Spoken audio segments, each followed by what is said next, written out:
Good morning guys. അങ്ങനെ നേരം വെളുത്തിരിക്കുകയാണ്. നല്ല മഞ്ഞും നല്ല തണുപ്പുമാണ്. അപ്പോൾ നമ്മൾ രാവിലെ എഴുന്നേറ്റൊരു ചായയെല്ലാം കുടിച്ച് ഇന്ന് ലാസ്റ്റ് വില്ലേജ് ഓഫ് കൊടൈക്കനാലിലേക്ക് പോകാനുള്ള പ്ലാനിലാണ്.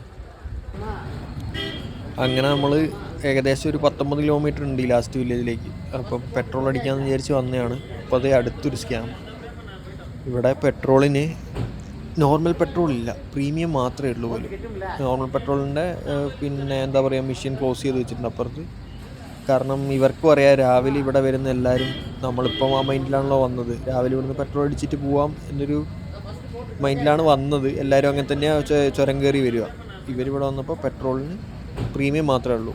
പ്രീമിയത്തിൻ്റെ കാരണം ഇവർക്കും അറിയാം ഇനി അടുത്ത പെട്രോൾ പമ്പ് ഒരു 15 കിലോമീറ്റർ താഴോട്ട് ഇറങ്ങി പോകണം. അപ്പോൾ ആരും ആ പണിക്ക് നിൽക്കത്തില്ല. അങ്ങനെ രാവിലെ അവരുടെ കയ്യിൽ നിന്ന് കൊള്ള പൈസയ്ക്ക് പെട്രോളും അടിച്ച് ഫുൾ ടാങ്കും അടിച്ച് നമ്മളറിയും. കാരണം നമുക്ക് വേറെ പെട്രോൾ അടിക്കാൻ ഓപ്ഷൻ ഇല്ല. അപ്പോൾ ബൈക്ക് കൊണ്ടുവരുന്നവരാണെങ്കിലും അല്ലാണ്ട് ട്രിപ്പ് വരുന്നവരാണെങ്കിലും ഇത് ഓർത്ത് വെക്കുക. ഒന്നിൽ താഴെ നിന്ന് പെട്രോൾ അടിച്ചിട്ട് വരിക, ഇല്ലെങ്കിൽ തലേന്ന് നൈറ്റേ അടിച്ച് വെക്കുക. രാവിലെ ഇങ്ങനത്തെ ഓരോരോ പ്രശ്നങ്ങൾ വരാൻ സാധ്യതയുണ്ട്. ഇപ്പോൾ നമ്മളിപ്പം ലാസ്റ്റ് വില്ലേജിൽ റണ്ണിലാണ്. അപ്പോൾ നമ്മൾ ഓരോരോ സ്ഥലങ്ങളും ഇങ്ങനെ ഫോട്ടോ ഒക്കെ എടുത്ത് പോയിക്കൊണ്ടിരിക്കും.